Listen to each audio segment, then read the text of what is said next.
우리 함께 인사하겠습니다. 할렐루야, 할렐루야. 한 주간 평안하셨습니까? 우리 옆에 있는 분들과도 인사하겠습니다. 사랑하고 축복합니다. 인사하겠습니다.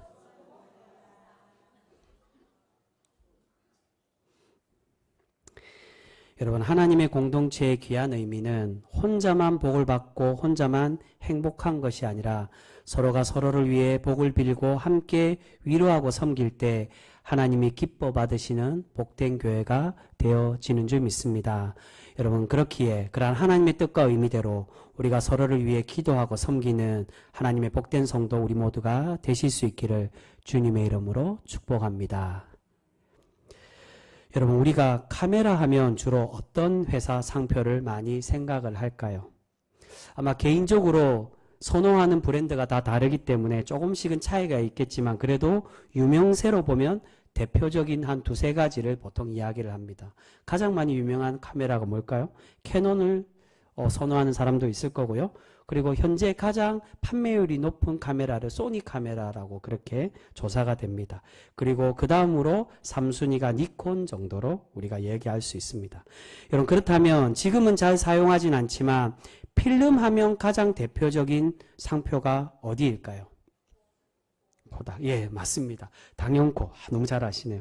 전 뭐 후지도 있고 뭐 다른 것도 있지만 가장 유명하고 그리고 제일 대표되는 회사가 코닥 필름이라고 그렇게 이야기합니다. 코닥 필름은 한때 60년, 70년대에서는 세계 90%를 차지할 만큼 필름 판매율이 세계 최고를 자랑하던 회사였습니다.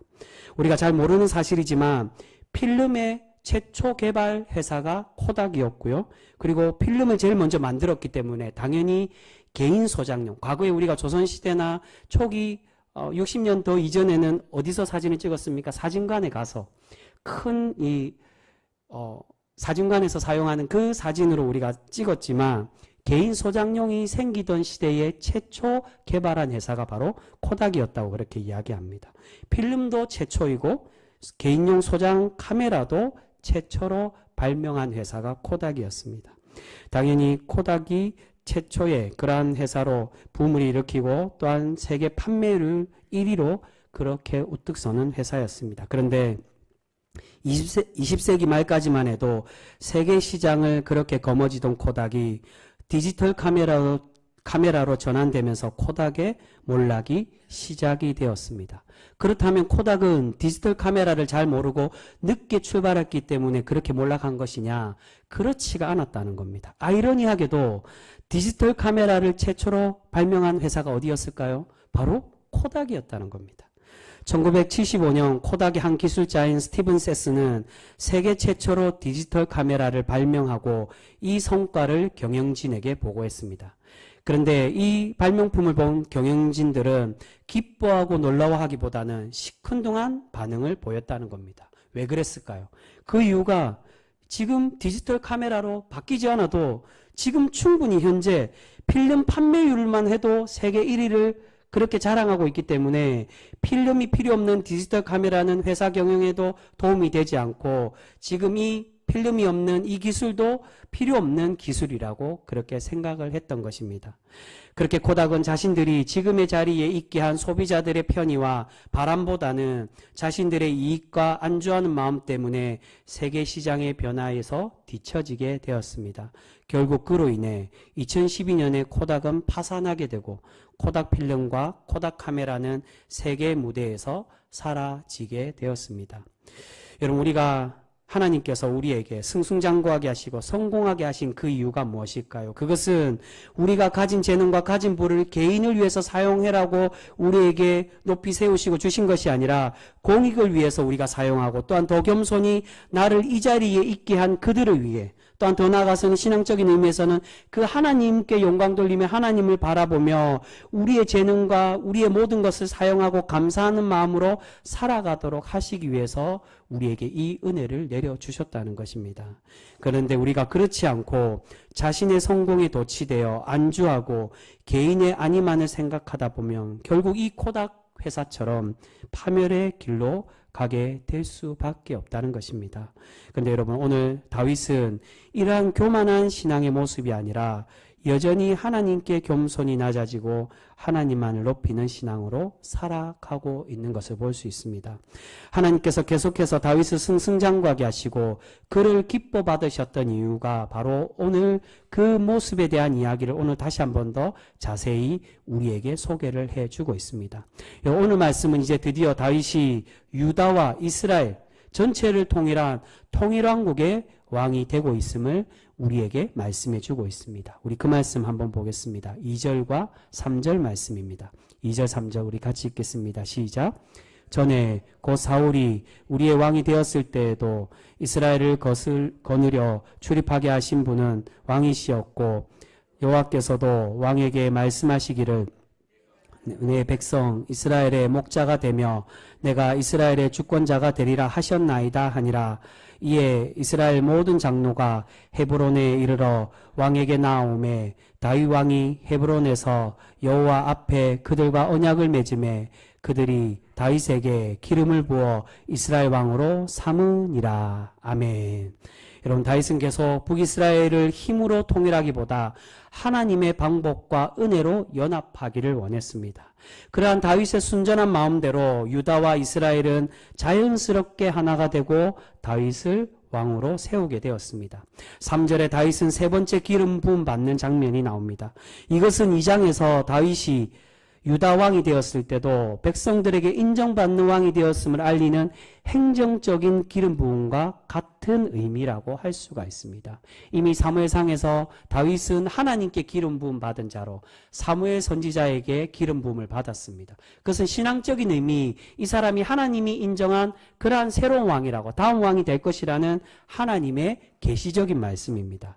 그리고 사무엘하 2장에서 유다와, 그리고 오늘 말씀에 이제 백성들에게 인정받는 왕, 이 사람이 우리가 세운 왕이다라는 것을 기름 부음으로 인정받게 되었습니다. 이제 다윗은 모든 이스라엘이 인정하는 통일왕국의 지존이 되었습니다.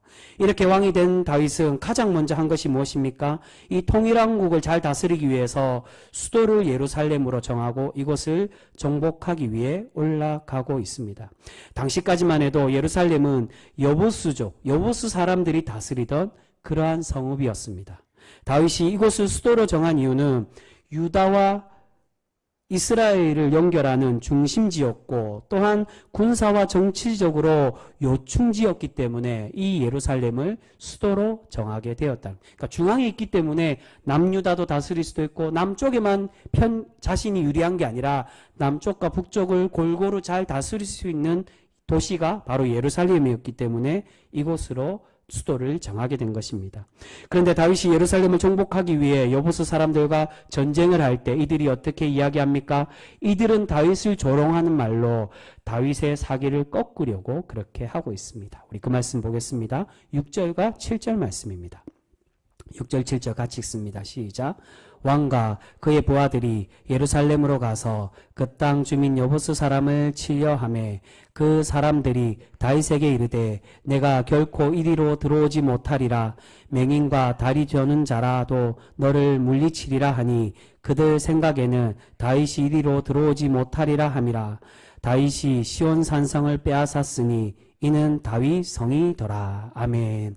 6절에 이 조롱, 다윗을 조롱하는 이 말은 예루살렘 성이 난곡불락의 천의 요새였기 때문에 그래서 맹인과 다리 저는 자도 다윗을 물리칠 수 있다는 그 의미로 다윗을 조롱하고 있는 것입니다.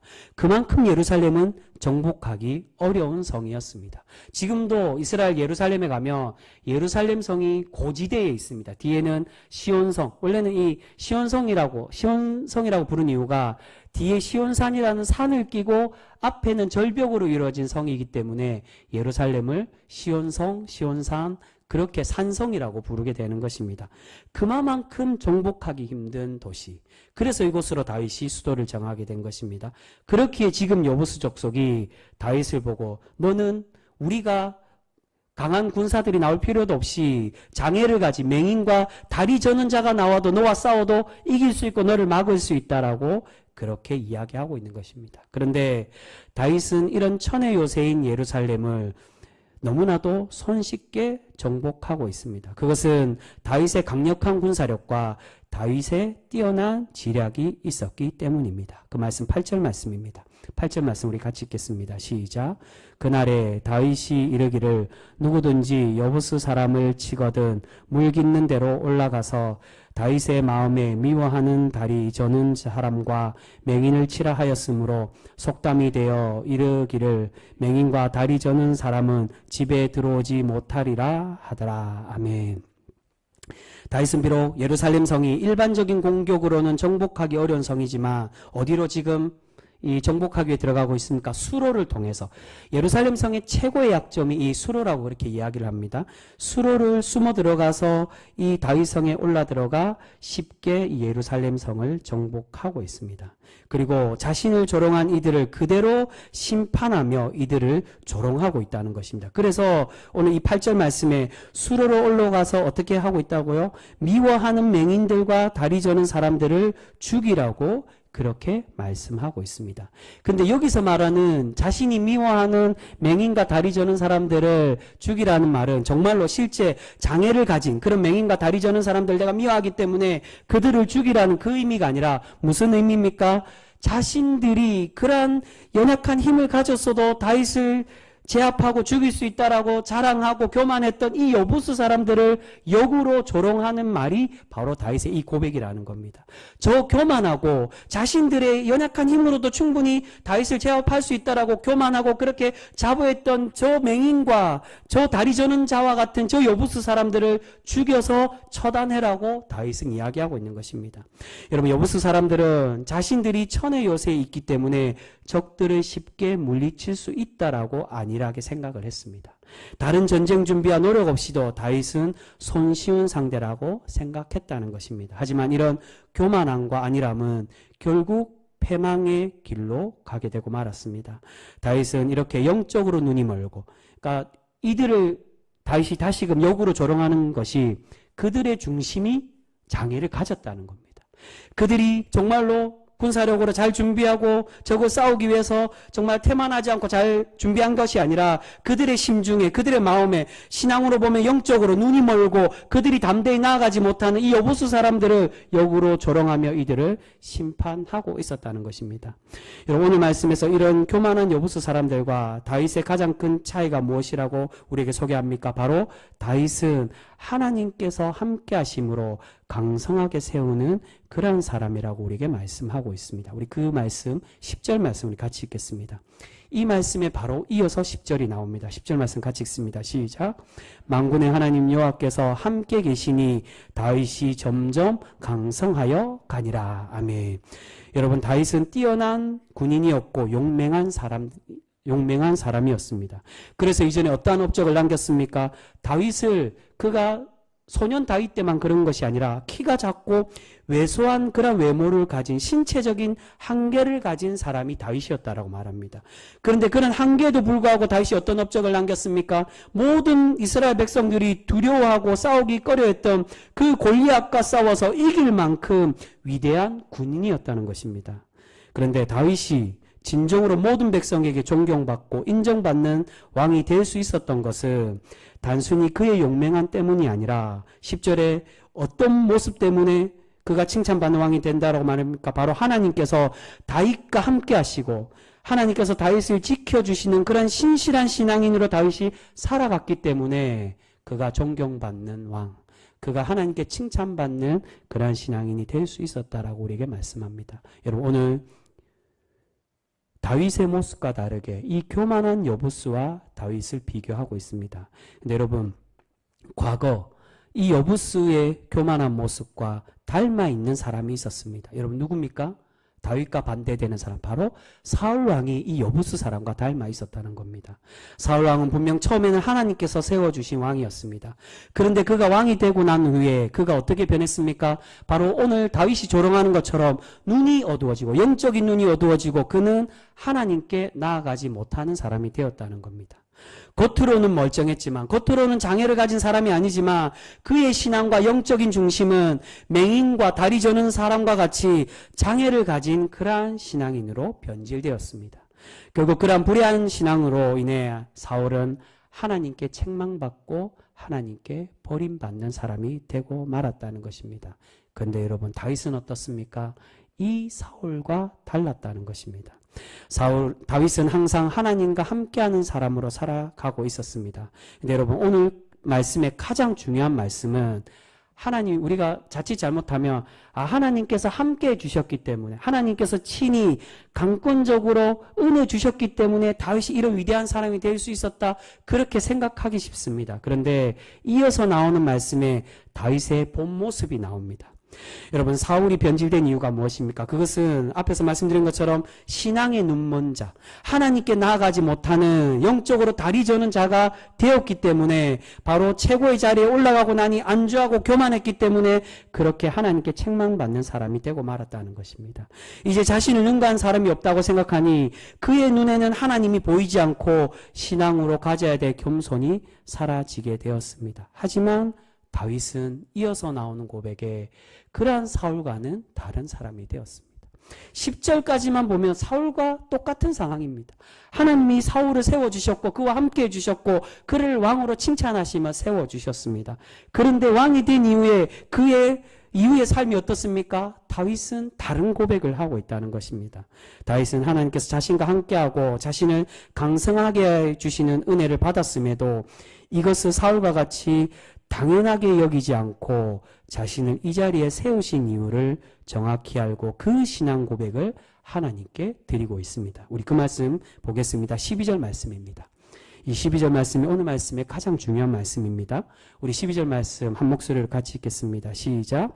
다윗이 여호와께서 자기를 세우사 이스라엘 왕으로 삼으신 것과 그의 백성 이스라엘을 위하여 그 나라를 높이신 것을 알았더라. 아멘.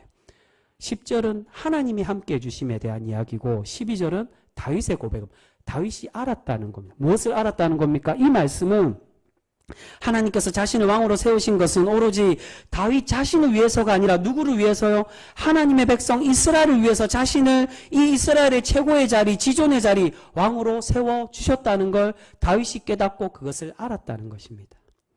여러분, 때로는 많은 신앙인들 중에 높은 자리에 앉게 되고 많은 복을 받으면 이전에 하나님의 은혜를 망각하고 교만해져서 하나님을 잊어버리는 그런 신앙인들이 너무나도 많이 있는 것을 보게 됩니다.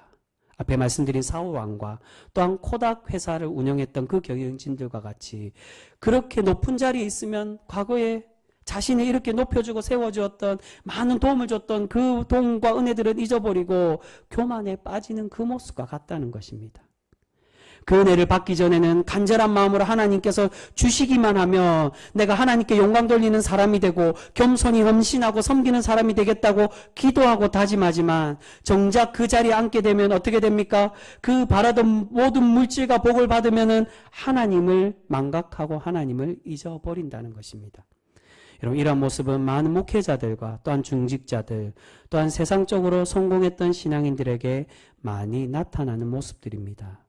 우리가 말씀대로 겸손해야 된다는 것은 알고는 있지만 안일함과 교만함으로 영적인 눈이 멀게 되면 하나님께 온전히 나아가지 못하게 되는 것입니다. 근데 여러분, 오늘 다윗은 어떻습니까? 자신의 자리가 단순히 자신을 위해서 하나님이 주신 것이 아니라 하나님께서 하나님의 백성을 위해 그렇게 자신을 세워주신 자리임을 다윗은 잊지 않고 그것을 기억하며 하나님께 고백하고 있었다는 것입니다. 하나님이 나와 함께 해주시는 것, 나를 위해서, 내가 존귀한 자기 때문에 당연히 내가 높임 받을 수 있는 그런 위대한 자라서 나를 세운 게 아니라 오직 하나님의 나라를 위해 부족한 나를 세우셨다는 걸 다윗이 깨닫고 인정하고 있었다는 겁니다.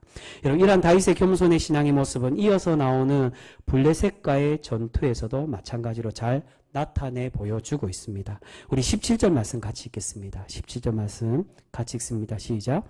이스라엘이 다윗에게 기름을 부어 이스라엘 왕으로 삼았다 함을 블레셋 사람들이 듣고 블레셋 사람들이 다윗을 찾으러 다 올라오매 다윗이 듣고 요새로 나아가니라. 아멘.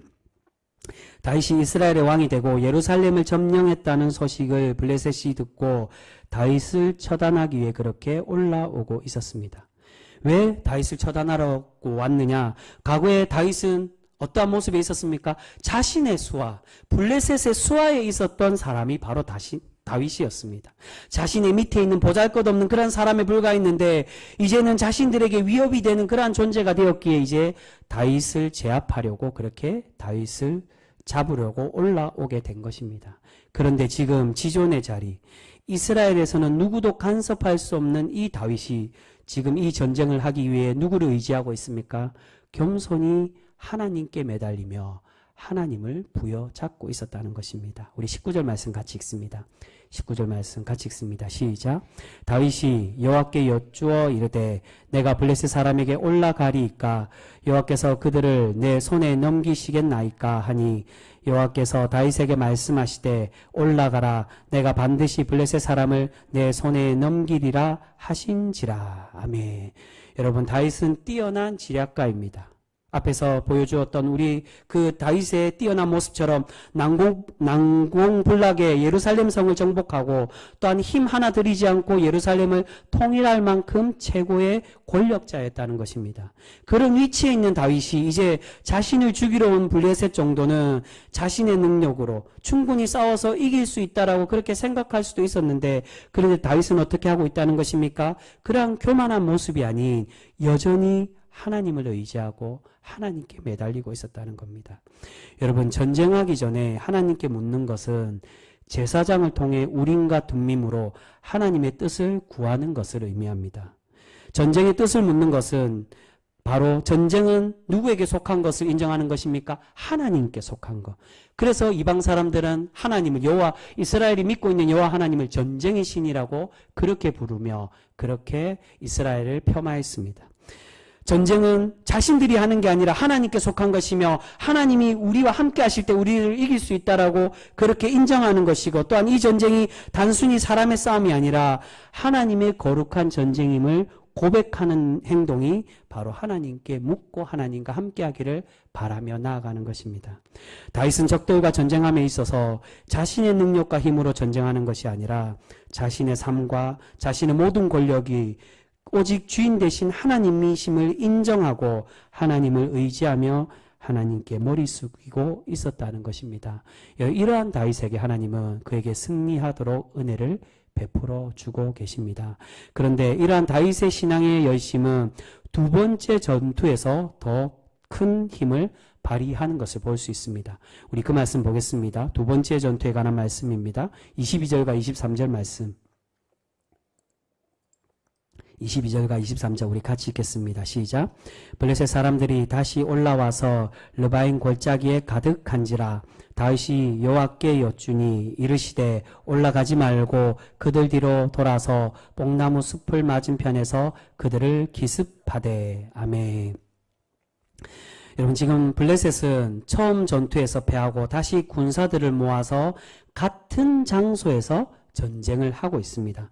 앞에 읽은 말씀 20절에 보면, 이어서 나오는 20절 말씀에 보면 같은 장소 느바임에서 첫 전투를 하고 다시금 두 번째 올라와서도 같은 장소에서 전쟁을 하고 있습니다. 그렇다면 다윗이 어떻게 생각할 수 있다는 겁니까? 직전에 이미 하나님께 묻고 이곳에서 똑같은 장소에서 전쟁을 이겼기 때문에 다시 묻지 않아도 하나님의 그 응답대로 내가 싸워서 이길 수 있다라고 그렇게 생각할 수도 있었을 것입니다. 그런데 다윗은 지금 어떻게 하고 있습니까? 두 번째 전투에서도 다윗은 겸손히 하나님께 묻고 있습니다. 하나님, 내가 또다시 이곳에서 나아가 하나님과 싸울까요? 그런데 하나님이 어떻게 대답하십니까? 이번에는 같은 방법이 아닌 하나님은 뒤로 돌아가서 적을 싸워서 이기라고 그렇게 말씀하고 계십니다. 충분히 묻지 않고 한번 이겼기 때문에, 그 전쟁의 승리를 기억하기 때문에 똑같은 방법으로 동일하게 그곳에서 싸울 수도 있었는데, 다윗은 자신의 방법이 아니라 그 세밀한 음성까지도 하나님께 집중하고 있었다는 것입니다. 다윗은 이 명령에 순종하고 하나님께서 싸우시는 전쟁으로 그렇게 승리하고 있습니다. 바로 이 모습에서 하나님은 지금 신앙의 중요한 의미를 우리에게 설명해 주고 계십니다. 그 말씀 24절의 말씀입니다. 24절 중요한 말씀이 나옵니다. 우리 같이 읽겠습니다. 시작. 뽕나무 꼭대기에서 걸음 걷는 소리가 들리거든 곧 공격하라. 그때 여호와가 너보다 앞서 나가서 블레셋 군대를 치리라 하신지라. 아멘. 여러분, 끝에 왜 다윗이 승리하게 되었다라고 말씀합니까? 누가 먼저 나아갔다고요? 다윗이 아니라, 이스라엘 군대가 아니라 누가 먼저 앞서가서 싸우고 계신다고? 하나님께서 싸우고 계신다는. 그래서 이 전쟁을, 하나님과 함께하는 전쟁을 성전, 거룩한 전쟁, 하나님의 전쟁이라고 말씀하고 있습니다. 여러분, 오늘 우리 함께 읽은 12절과 12절에 나오는 다윗의 고백과 우리 조금 전에 함께 읽은 이 24절의 말씀은 하나님께서 같은 의미로 우리에게 들려주시는 말씀입니다. 그 핵심의 내용이 무엇입니까? 그것은 나의 중심으로 살아가는 게 아니라 하나님 중심으로, 하나님이 나의 삶의 참된 방향이 되심을 인정하고 고백하는 삶. 그리고 내가 앞서는 것이 아닌 하나님이 나의 앞에 계시고 나를 이끌어 가시는 분임을 인정하고 고백하는 그 모습을 하나님이 우리에게 원하고 계신다는 것입니다. 여러분, 사울은 하나님의 방법과 하나님의 때에 순종하지 않고 자신이 사무엘 대신에 제사를 드리고 또한 자신 뜻대로 전리품을 남겨두었던 사람입니다. 사울은 하나님을 높이고 하나님이 자신 앞에 계심을 인정한 것이 아니라 자신이 하나님보다 앞서기를 원했다는 것입니다. 하나님 뜻대로 살아간 것이 아니라 하나님의 말씀의 음성을 듣기 위해서 제사장이나 사무엘이 와서 하나님의 음성을 듣고 우림과 둠밈으로 하나님께 기도하고 하나님 뜻을 구한 것이 아닌 내 혼자서도 충분히 싸울 수 있고 하나님의 뜻을 들을 수 있다라고 교만하고 하나님의 말씀에 순종한 것이 아니라 모두를 진멸하라고 했는데, 하나님께 내어 바치라고 했는데 자신의 전리품으로 자랑하고자 그 하나님의 명령과 말씀에 순종하지 않았다는 것입니다. 자신이 먼저 앞서 있었습니다. 근데 여러분, 오늘 다윗은 어떻습니까? 이 사울과 다른 삶으로 살아가고 있습니다. 다윗은 자신 앞에 하나님이 계시고 하나님만이 진정한 이스라엘의 왕이심을 깨닫고 믿고 의지하고 있었다는 것입니다. 여러분, 내가 나를 위해서 하나님이 왕으로 세운 게 아니라 이스라엘 백성을 위해서 나를 왕으로 세웠다는 것은 결국 무엇을 인정하는 것입니까? 내가 진짜 이 나라의 왕이 아니라 누가 진정한 왕이라고요? 하나님이 나의 삶의 왕이 되심을 인정하는 고백이라는 것입니다. 여러분, 그렇기에 하나님께서 다윗을 이스라엘의 왕으로 세우신 것이 바로 다윗이 자만하거나 자신을 왕으로 세웠다고 해서 자만하고 교만에 빠지지 않고 오직 하나님의 백성들을 위해 자신을 세운 왕임을 인정하고 그러한 헌신하는 왕으로 살아가고자 그렇게 결단하고 노력했기에 하나님은 다윗을 기뻐 받으시며 그를 존귀한 왕으로 세워가고 계시는 줄 믿습니다. 사랑하는 성도 여러분, 지금까지 우리의 모든 삶은 하나님께서 내려주신 은혜와 사랑의 결과물인 줄 믿습니다. 때로는 우리가 다윗의 이전의 모습처럼 고난을 겪을 때도 분명히 있지만 결국 하나님은 우리를 회복시켜 주시고 하나님의 은혜와 복으로 충만히 채워가 주시는 줄 믿습니다. 그런데 그렇게 높여주시고 풍성한 은혜를 내려주신 이유는 바로 우리가 그 은혜를 당연하게 여기고 내가 그 은혜를 받을 자격이 있다라고 교만하기를 바란 것이 아니라 하나님 앞에 겸손하며 하나님을 우리 앞에 내세우고 하나님만이 왕이심을 인정하고 살아가는 백성이 되기를 우리에게 바라고 계신다는 것입니다. 나를 구원의 백성으로 세우신 것은 구원받기에 당연해서가 아니라 나를 하나님의 복으로 충만히 채워주신 것은 내가 열심히 신앙생활하고 하나님 보시기 미쁜 삶으로 살아가고 하나님이 기뻐받는 그런 백성이 되었기에 나를 그렇게 세우시고 높이시는 것이 아니라 비록 다윗도 부족하고 연약하고 실수했지만 그럼에도 불구하고 하나님의 신앙으로 순결하고자 그렇게 노력하며 하나님만을 의지하려고 그렇게 결단했기에 그를 위대한 왕으로 세워가고 계시는 줄 믿습니다. 여러분, 많은 경우 직분을 받거나 높은 자리에 앉고 많은 복을 받으며 교만에 빠지는 그러한 이들이 많이 있습니다. 여러분, 하나님은 여부스 사람들과 또한 사울 왕처럼 영적으로 눈먼 자, 영적으로 다리 저는 자가 아니라 다윗과 같이 하나님께서 나의 진정한 왕이 되시며 나를 앞에서 이끌어 가심을 믿고 의지하는 그러한 신앙이 되기를 우리에게 바라고 계시는 줄 믿습니다. 여러분, 사울은 결국 그의 신앙의 중심은 눈먼 자로 여부스 사람들과 같이 하나님을 온전히 바라보지 못하고 하나님께 온전히 겸손한 신앙으로 나아가지 못하는 그런 다리 저는 자, 그런 눈먼 자로 살아갔기에 결국 하나님께서 그의 가문을 끊어내시는 것을 볼 수 있습니다. 여러분, 다윗도 결코 완벽한 사람이 아니었습니다. 이제 나중에 시간이 지나면서 다윗 또한 교만해지고 안주하게 되므로 죄를 짓는 모습을 우리가 살펴볼 수가 있습니다.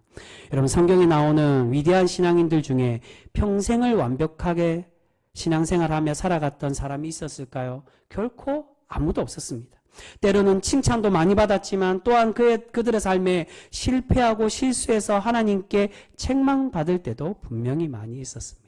믿음의 조상이라고 하던 아브라함도 그랬고요. 애굽의 총리가 된 요셉 또한 그러한 삶이었습니다. 하지만 중요한 것은 그럼에도 하나님께서 다윗을 귀하게 보시는 것은 넘어져도 다시 일어나 하나님께 나아가고 자신의 삶의 방향을 항상 하나님께로 향하고자 노력하는 사람이 되었기에 하나님은 다윗을 기뻐 받고 계시는 줄 믿습니다. 여러분, 오늘 하나님은 다윗과 함께 하셔서 다윗을 강성하게 만들어주고 계십니다. 그것은 다윗이 하나님의 마음에 드는 자이고 그렇게 순종하며 겸손으로 살아가고자 노력했던 신앙인이었기 때문인 줄 믿습니다.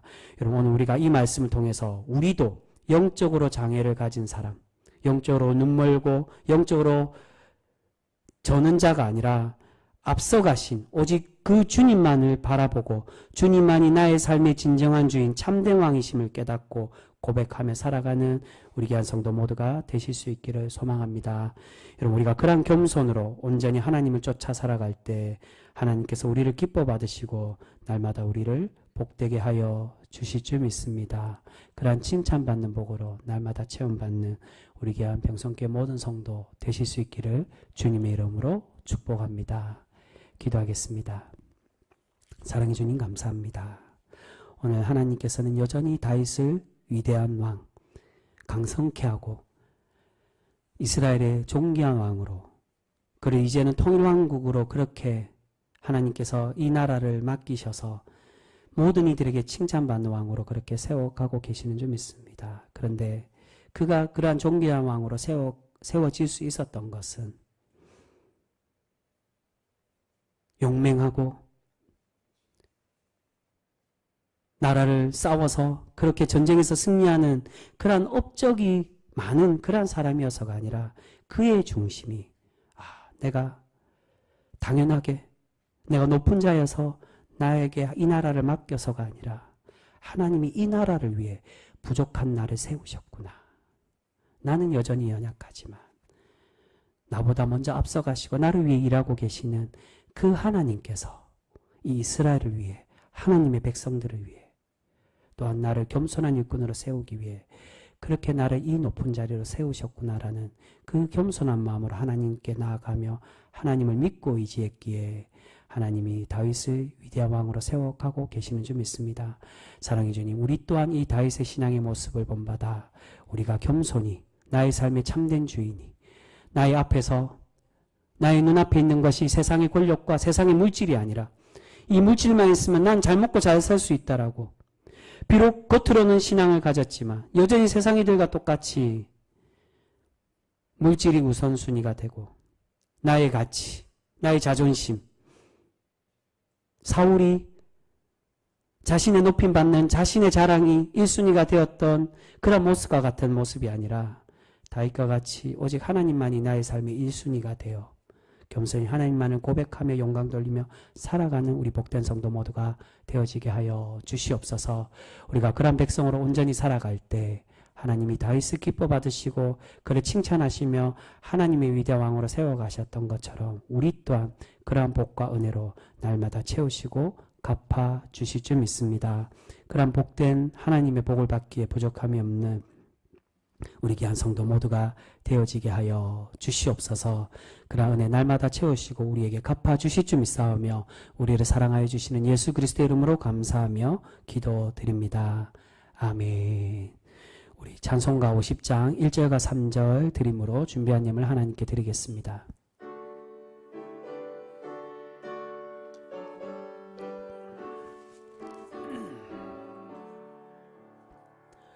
내게 있는 모든 것을 아낌없이 드리네.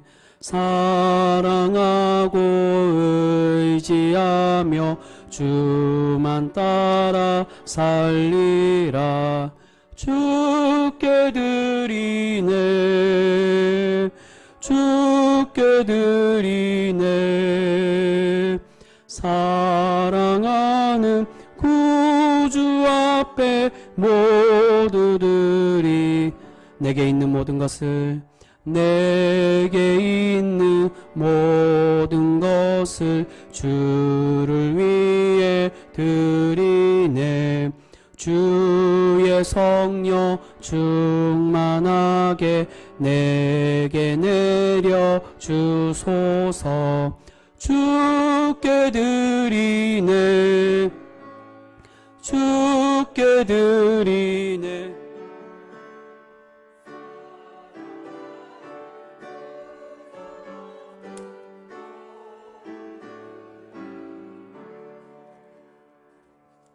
아멘.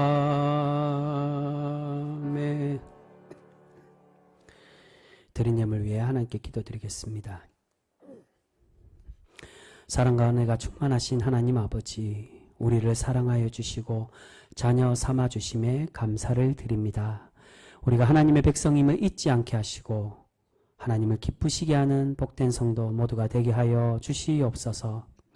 주님께서 내려주신 은혜에 감사하며 이 예물을 하나님께 올려드립니다. 11조와 감사 예물로 드리며 주정원금과 건축원금, 성교원금으로 드립니다. 또한 이웃을 돕기 위하여 특별헌금으로 하나님께 바칩니다.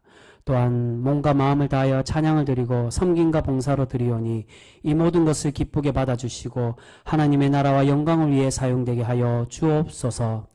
예물을 드리는 모든 성도들을 기억하여 주시고 가정마다 건강과 복을 내려 주옵소서. 자녀들과 함께하여 주셔서 하나님께 칭찬받는 복된 가정 되도록 축복하여 주시옵소서. 예수님의 이름으로 감사하며 기도하옵나이다. 아멘. 교회 소식 전해드리겠습니다. 우리 주보 참고해 주시기 바랍니다. 오늘 오후 찬양 예배는 루디아 여전대 헌신 예배로 드립니다. 설교 말씀은 우리 청송화목교회 심호하시는 우리 권호정 목사님 오셔서 말씀 전해 주십니다. 그래서 우리 청송에서 오시기 때문에 오늘 오후 예배는 2시로 드립니다. 지난주도 광고 드렸지만 우리 기억해 주시고 2시에 예배 드린다라고 꼭 인지해 주시기 바랍니다. 그리고 다음 주일 오후 찬양 예배는 예배를 드리지 않고 우리 5째 주입니다. 그래서 기간별 모임 및 기간별 원래로 그렇게 모이겠습니다. 우리 지난주도 광고해 드렸지만 김천 광천교회 화장실 리모델링 공사를 위해 우리 많이 헌금해 주셔서 너무 감사드립니다. 우리 총계되는 대로 우리 교회 재정 일부와 그리고 헌금해 주신 금액으로 함께 합산해서 그렇게 주중에 우리 전달하도록 하겠습니다. 우리 많이 기도해 주시고 또한 목회를 위해서 또한 우리 교회를 심호하시다가 가신 김정수 목사님 위해서 많이 기도 부탁드립니다. 저는 내일 월요일부터 다음 주 월요일까지 그렇게 휴가를 갖도록 하겠습니다. 그래서 오는 수요일과 그리고 다음 주 30일 주일 말씀은 장명환 목사님께서 말씀을 전해 주시겠습니다. 그리고 오는 화요일 25일 화요일부터 29일 토요일까지 새벽 기도는 개인적으로 드리도록 하겠습니다. 우리 입원하신 분이 있습니다. 우리 지난주 문조수 집사님 보신 분 아시겠지만 다리를 다치셔서 이게 많이 덫이 나서 염증이 많이 생기셨습니다. 그래서 본인은 수술이라고 그렇게 얘기하시는데 아마 수술을 하신 게 아니라 이게 염증을 긁어내고 아마 이게 꽤 이게 상처가 크시더라고요. 지난주 볼 때도. 그래서 집으셔서 지금은 약간 분대만 감고 그렇게 계시더라고요. 우리 위에서 구미 현대병원에 그렇게 입원해 계십니다. 차병원 바로 그 근처에 있더라고요. 우리 위에서 많이 기도해 주시고 그렇게 빨리 회복될 수 있도록. 원래 주말쯤에 금요일이나 토요일쯤에 퇴원하고 싶어 하셨는데 어제 통화하니까 퇴원 못하고 이제 며칠 더 있어야 된다고 이렇게 병원에서 얘기해서 좀 더 치료받고 아마 이번 주 중에는 퇴원하시지 않을까라고 생각이 됩니다. 빨리 회복할 수 있도록 위해서 기도해 주시면 좋겠습니다. 다른 광고는 주보 참고해 주시면 좋겠고요. 우리 다 같이 일어나셔서 파송 찬양, 우리 주품에 품으서서 우리 1절만 함께 찬양하겠습니다.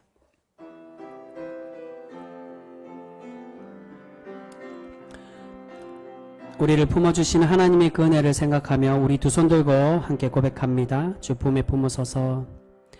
주 품에 품으소서. 능력에 발로 덮으소서. 거친 파도 날 향해 와도 주와 함께 날아오르리. 폭풍 가운데 나의 영혼 잠잠하게 주를 다시 한 번 더. 거친 파도 날 향해 와 주와 함께 날아오르리. 주와 함께 날아오르리.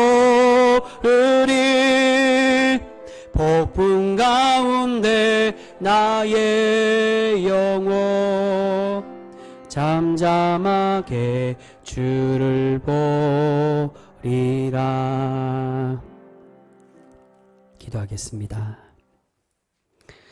이제는 우리 주 예수 그리스도의 크신 은혜와 아버지 하나님의 무한하신 사랑과 성령님의 감화 감동 충만 역사 교통하심이 나를 높여주신 하나님의 은혜에 교만하지 않고 앞서가신 주님을 쫓아 살아가길 소망하는 우리가 모든 성도들의 머리 위에, 그 가정과 자녀와 직장과 모든 삶의 자리 위에 이제로부터 영원까지 함께 계시기를 간절히 축원하옵나이다.